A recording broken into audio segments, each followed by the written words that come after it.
Hey everyone, welcome to Mythology Explained.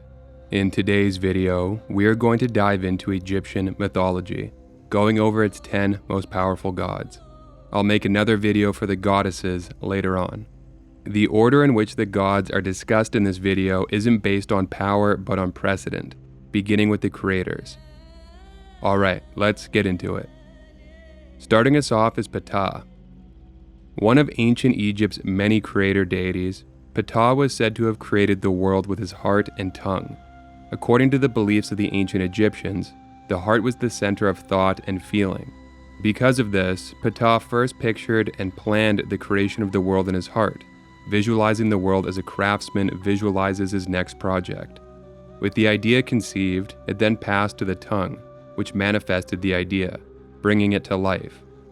In addition to his role as the creator of the world, it was said that Ptah could fashion new bodies for the dead, furnishing them with new flesh. He was the patron of craftsmen, particularly sculptors and metalworkers, and the Greeks equated him with Hephaestus, their own divine smith. Most often, Ptah was depicted as a bearded man, and among his most salient features are a skull cap and blue skin. The skull cap that covered his head was that of an artisan, and his blue skin was celestial blue, which is why he was known by the epithet, "he who is of beautiful face." The scepter he carried united the Djed, the Waz, and the Ankh. The Djed is a pillar-like symbol representing stability, the Waz is a staff that represents power and dominion, and the Ankh is a cross-shaped symbol with a loop that represents a life. Egyptian pharaohs were commonly crowned in Ptah's temple at Memphis, and it was thought that the three attributes embodied by his scepter were bestowed on them at their inaugurations. Sekhmet, the goddess who at one time nearly exterminated the human race, was Ptah's consort. Together they had a son, Nefertum, the god of the primeval lotus, creator gods sometimes described as emerging from this lotus, signifying their engenderment and the commencement of their great work. 2. Amun. Another creator god, Amun was part of the Ogdoad of Hermopolis, a group of 8 primordial gods, and he was also viewed as a creator who functioned independently. The Ogdoad comprised 4 male-female pairs, each pair embodying one of the aspects of the watery chaos that existed before everything else. Amun and his female counterpart Amunet were the incarnations of invisible power. In the view of Hermopolis, the Ogdoad came together to create a thing or place of creation. The cosmic egg, the island of flame, the primeval lotus, or the primeval mound, depending on the version, from which the creator then emerged. Collectively, this made them the fathers and mothers of the creator, giving them precedence while also not making them wholly incompatible with other versions of the creation myth. This could also work the other way, creator gods like Amun, Atum, Ptah, and Thoth calling forth the Ogdoad into existence. In time, Amun rose to become the preeminent god of Thebes, the ancient capital of Upper Egypt. He became viewed as an independent creator, and in this incarnation, he could take the form of a primordial goose known as the Great Shrieker, whose cry was the very first sound to break the silence. Also in this goose form, there's a version in which he lays the egg from which the world hatches, and this egg, either the fertilizing or hatching of it, was also sometimes attributed to Kemetef, Amun's ram-headed snake form. A later development saw Amun combined with Ra, the sun god.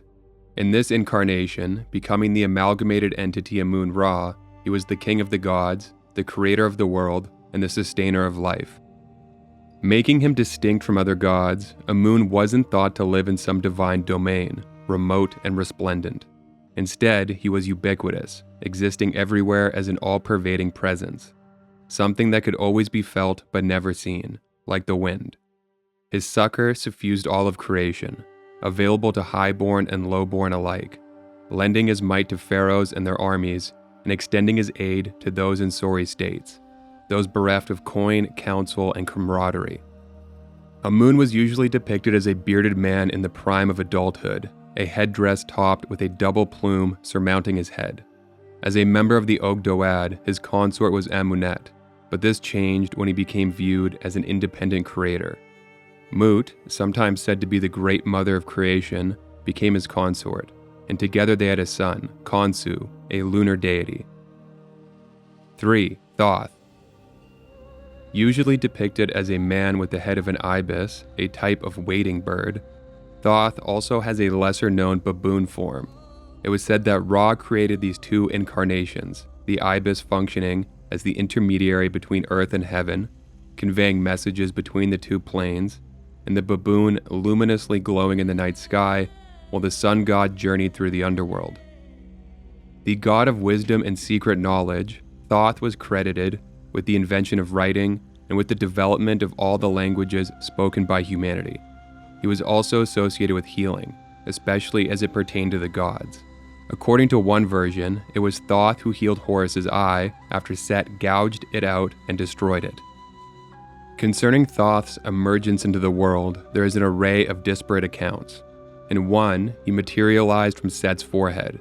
In another, he came from the lips of Ra, brought forth to help maintain the divine order as an upholder of Ma'at. And in yet another, he was self-engendered, here conceptualized as a creator deity, producing the cosmic egg from which Ra hatched. Thoth was a moon god. Just as Ra sailed across the sky during the day, so did Thoth sail across the sky at night, though Thoth could also be depicted aboard Ra's solar ship, serving as its navigator. Thoth was Ra's nighttime deputy, keeping an eye on the place. This ties into one of his epithets, which is excellent of understanding. Thoth kept a record of everything that happened, literally everything, and made reports to Ra. This responsibility, among others, made him a fitting partner for Seshat, the librarian goddess. Both past and future were known to them, and the fate of each person was inscribed on the bricks their mother used when giving birth to them. A critical inclusion to much of what transpired in the underworld, Thoth was involved in the weighing of the heart ceremony, and he presided over the nightly union of Ra and Osiris. During the weighing of the heart ceremony, something we'll elaborate on later in Osiris's entry, Thoth recorded the result of each weighing, when the hearts of the deceased were weighed against the feather of Ma'at. 4. Atum. Atum, often joined with Ra as Atum Ra, is yet another creator deity. He was the creator and the destroyer, both raising the world from the waters of chaos and eventually returning the world to whence it came. Before and after each great cycle, Atum was sometimes depicted as a snake swimming in the waters of chaos. It is thought by some Egyptologists that he and Apophis, the great snake who constantly tried to swallow the sun each night and thereby unravel the very fabric of reality, combine into a dichotomy of order and disorder, Ma'at, order, and the countervailing Isfet, disorder. His name derived from a word meaning totality or completeness. The potential for all life existed within Atum. He was the ultimate progenitor, the mother and father of the gods, meaning the mother and father of all creation. Together, Atum was the primordial aspect of the creator and Ra the solar aspect. As well, Atum was identified with the setting sun. The daily solar cycle saw the sun take many forms: a child at dawn, a triumphant falcon at midday when the sun was at its zenith, and an old man in the evening. Atum, depicted as an old man, ties into his role in ending the world. It was thought that he would grow weary and allow everything to return to chaos, letting go of life as an old man lets go of life and welcomes the embrace of death. Atum was the first god of the Heliopolitan Aeneid, the group of 9 gods most venerated in the city of Heliopolis. In this version, Atum is self-engendered, bringing himself into existence in the waters of chaos. He then independently produced 2 children, a son and daughter, respectively, Shu, the personification of air, and Tefnut, the personification of moisture. These 2 came together and produced 2 more children, another son and daughter, Geb, the personification of the earth, and Nut, the personification of the sky. And they, in turn, produced the 6th, 7th, 8th, and 9th gods of the Ennead, 2 more brother-sister pairs, Osiris paired with Isis, and Set paired with Nephthys. 5. Ra.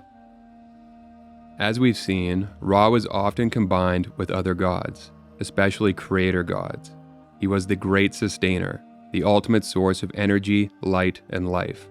The first sunrise, which could be depicted as the rise of a fiery bird or of a radiant child, was paramount, more important than any other event in Egyptian mythology.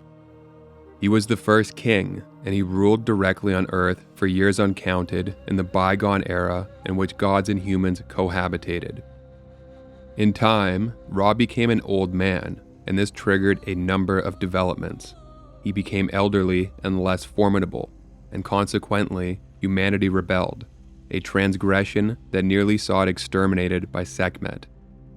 And in another myth, Ra depicted as a drooling dotard, Isis used her magic to ascertain his true name through devious means.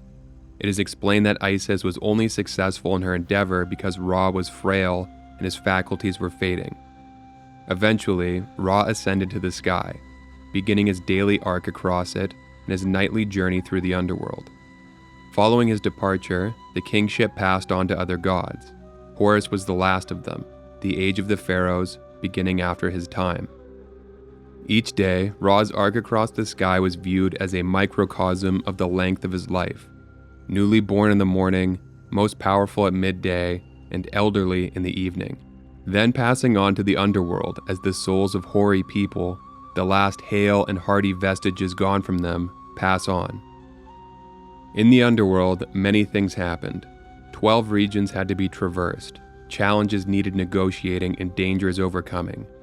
Many monsters had to be subdued, and chief among them was Apophis, the great serpent who attacked each night and tried to swallow the sun, which, had he succeeded, would have spelled disaster for all of creation, marking the end of the current great cycle.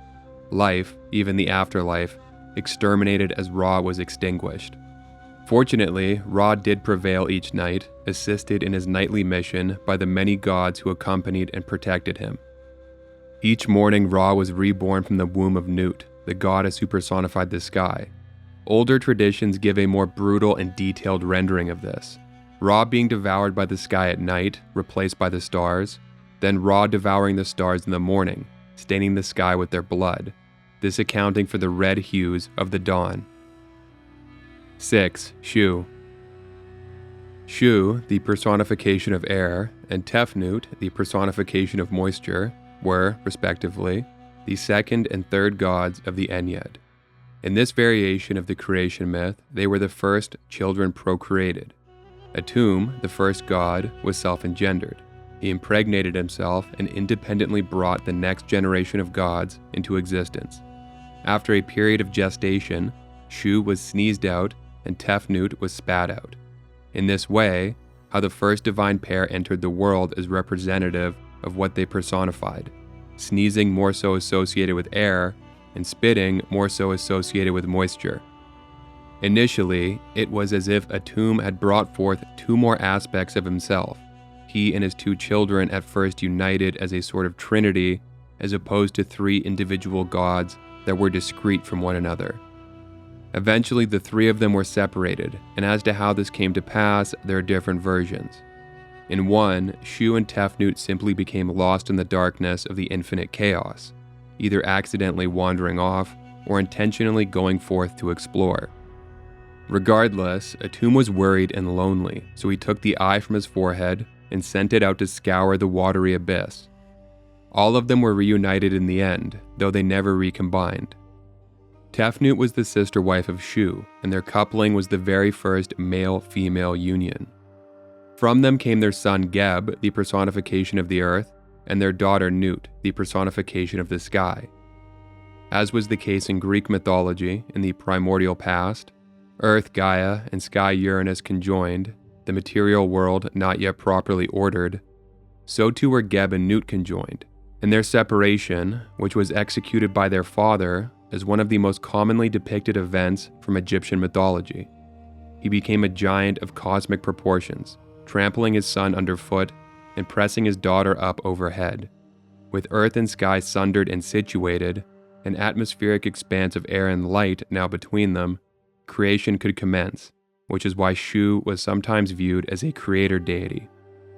Following his birth and the instrumental role he played in ordering the cosmos, Shu became one of the kings who ruled all of creation, divine and mortal alike. Many gods, most of them on this list, in fact, are said in one myth or another to have been the first king. More coherently, though, there arose a later line that parallels the generations of the Ennead, beginning with Ra, Shu succeeding him, then Geb, Osiris, Set, and finally Horus. 7. Geb. Geb's iconography almost always has him depicted in human form, his green skin symbolizing all the plants that grew along his surface. The fields of grain that stretched across the land were said to sprout from his ribs, and in general, the vegetation that carpeted the earth was said to grow on his back. Because of this, he was deeply connected to fertility, that of the earth, of course, but also of livestock. He was thought to be the ultimate source of all fresh water, and so maintain a close friendship with Hapi, the god of Nile inundation, cyclical flooding keeping the banks of the Nile extraordinarily fertile. As the personification of the earth, Geb was a chthonic deity. It was thought that he swallowed up the dead and that he was the master of all the snakes of the earth. By turn, he could be life-giving or life-taking, for he could sustain life through the bounty of the earth or could bring death through various disastrous phenomena, such as earthquakes. He often presided over divine disputes, as was the case when Horus and Set vied against each other for the throne. He was also a judge of the dead in the afterlife. Those he judged guilty of being the enemies of Ra were bound to the stakes of Geb and destroyed. Also, as the father of Osiris, the lord of the underworld, Geb could be called upon for succor by the spirits of the dead. In one later tradition, Geb is said to have supplanted his father, taking the throne for himself and forcing Tefnut, his own mother, to be his queen. Usually, though, Geb peacefully comes to the throne, either as the first king or inheriting it from his father. 8. Osiris. Geb and Nut were the second divine pair, and born to them were 4 children: Osiris, Isis, Set, and Nephthys, 2 more divine brother-sister pairs. Isis, the sister-wife of Osiris, and Nephthys, the sister-wife of Set. Osiris, the eldest of the 4, ruled Egypt with Isis, the 2 of them presiding over a prolonged period of peace and prosperity. This came to an end when Set murdered and usurped his older brother. Inadvertently, though, this made Osiris much more powerful than he otherwise would have been, now the lord of the underworld instead of the king of the living world. Isis succeeded in resurrecting Osiris for a brief time, long enough to impregnate her before returning to his chthonic domain.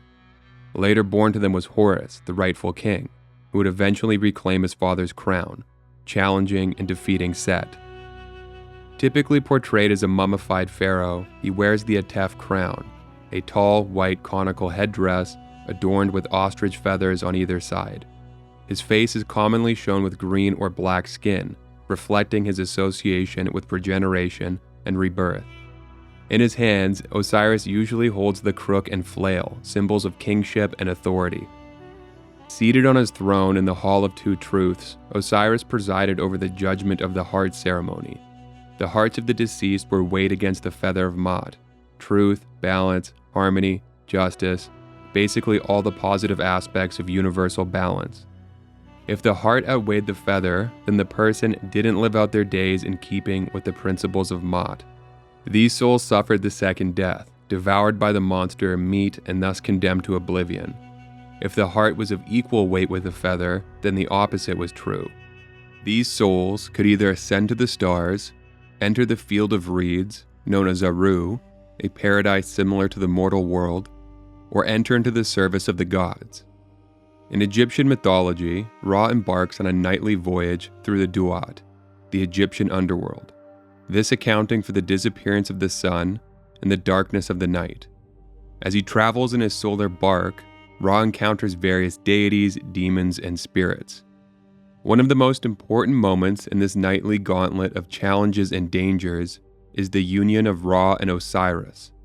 This union represents the fusion of life, embodied by Ra, and death, embodied by Osiris, renewing Ra each night so that he could be reborn each morning. There was also a view in which Ra was the spirit and Osiris the body. the spirit renewing the body so that it could continue to live after death, and the body renewing the spirit so that it could rise again. This indispensable interplay underscores the Egyptian belief in the interconnectedness of life, death, and rebirth, paralleling the great cycles of creation, each creation followed by destruction and a return to the waters of chaos, and vice versa. 9. Set. Set was the Egyptian god of foreign lands, the desert, disasters, strength, storms, protective power, cunning, violence, war, confusion, and chaos. His appearance is based on an animal, usually referred to as the Set animal, that doesn't correspond to any known creature that actually exists. It is a composite creature with a curved snout, squared off ears, and a forked tail. Some suggest it might be an amalgamation, possibly including elements of aardvarks, donkeys, jackals, or fennec foxes. Having already covered his family structure and his murder of Osiris, we are going to skip ahead to the interminable decades-long conflict between Set and Horus, both of them vying for the throne throughout. In the end, Set is defeated, and Horus, bolstered by the unwavering support of his mother Isis, whose mastery of magic was unparalleled in Egyptian mythology, is victorious, finally coming into his birthright, becoming king just as his father was before. Set was brought forth bound in chains, but rather than exile or execution, Ra interceded and pleaded his case, explaining to the court that despite his past transgressions, he could still be of service. Thus, Set became a permanent fixture aboard the solar bark. He became a perennial protector, journeying with Ra each night through the underworld, where his strength was used to beat back the enemies of the sun god, ensuring the daily cycle continued uninterrupted and, with it, life itself. Where once he was an agent of chaos, he was now a champion of order. This whole ordeal exemplifies two things: Set's habit of inadvertently producing good outcomes from bad inputs, and more fundamentally, the delicate relationship between order and chaos. Set began as a god who murdered his brother and usurped the throne, but he ended as someone instrumental to Osiris's rise as Lord of the Underworld, and someone who metamorphosed from a villain to one of the chief defenders of Ra and, by extension, order, something originally antithetical to Set. Extrapolating from this, we can see the delicate and complex dynamic between Mot, order, and Isfet, disorder. It can't be boiled down to a dichotomy of good and evil, for both of them are essential for true balance. What's best exists between the principles encompassed by each half: optimal order situated between order and disorder, optimal harmony situated between harmony and disharmony, and so forth. Creation then, as conceptualized here, is like a house of cards. Those of Mot leaning in from one side, and those of Isfet leaning in from the other, the principles of each culminating into a precarious edifice that is the preservation of the universe and the continuation of life. 10. Horus. The son of Osiris and Isis, Horus is most commonly depicted as a falcon-headed man. He was the heavenly falcon and the divine manifestation of kingship. He was the last god to be king, the time of the pharaohs beginning after his rule. There are three incarnations of Horus: Horus the Elder, Horus the Younger, and Horus the Child. Horus the Elder is a primordial god. Horus the Younger is the god who defeated Set and became king. And Horus the Child is the child version of Horus the Younger, depicted as a child who remained hidden with his mother Isis to avoid the wrath of Set. Horus the Elder, also called Horus the Great, was a creator god. The sun and moon were his eyes, and the breadth of his wings spanned the celestial vault. Rather than Isis and Osiris, the primordial version of Horus is the son of the sky goddess, either Nut or Hathor. One of the oldest images from ancient Egypt is that of a falcon aboard a bark. Here, it is thought that Horus was imagined as a star or planet navigating the expansive waters of the sky. One myth says that the opening of his eyes, meaning the emergence of the sun and moon, commenced creation. As was the case with virtually every other creator god in Egyptian mythology, Horus was syncretically fused with Ra, the two of them becoming Ra Horakti, he who vanquished his foes to triumphantly rise in the east. Horus the Younger challenged and defeated Set after the two vied for the throne for 80 years and was crowned king. Horus the Child is renowned as the preeminent figure among Egypt's child deities. Traditionally, young boys in ancient Egyptian art were shown with shaven heads, save for a single plaited sidelock, a portrayal that Horus the Child adopted. His birth narrative tells of an extended pregnancy for Isis, followed by a painful labor. To shield her newborn from Set's malevolent intentions, Isis raised Horus in secluded secrecy. The child deities in Egyptian mythology were also associated with cosmic rejuvenation. A well-known image in many Egyptian creation stories depicts a radiant child emerging as a lotus blossom unfolds. This mirrors Horus's own origin tale. The radiant child had to be protected from the dangers of chaos, and Horus had to be protected from Set, and both brought forth order from chaos, the radiant child beginning creation, and Horus returning the kingship back to its proper course. And that's it for this video. If you enjoy the content, please like and subscribe. Thanks for watching.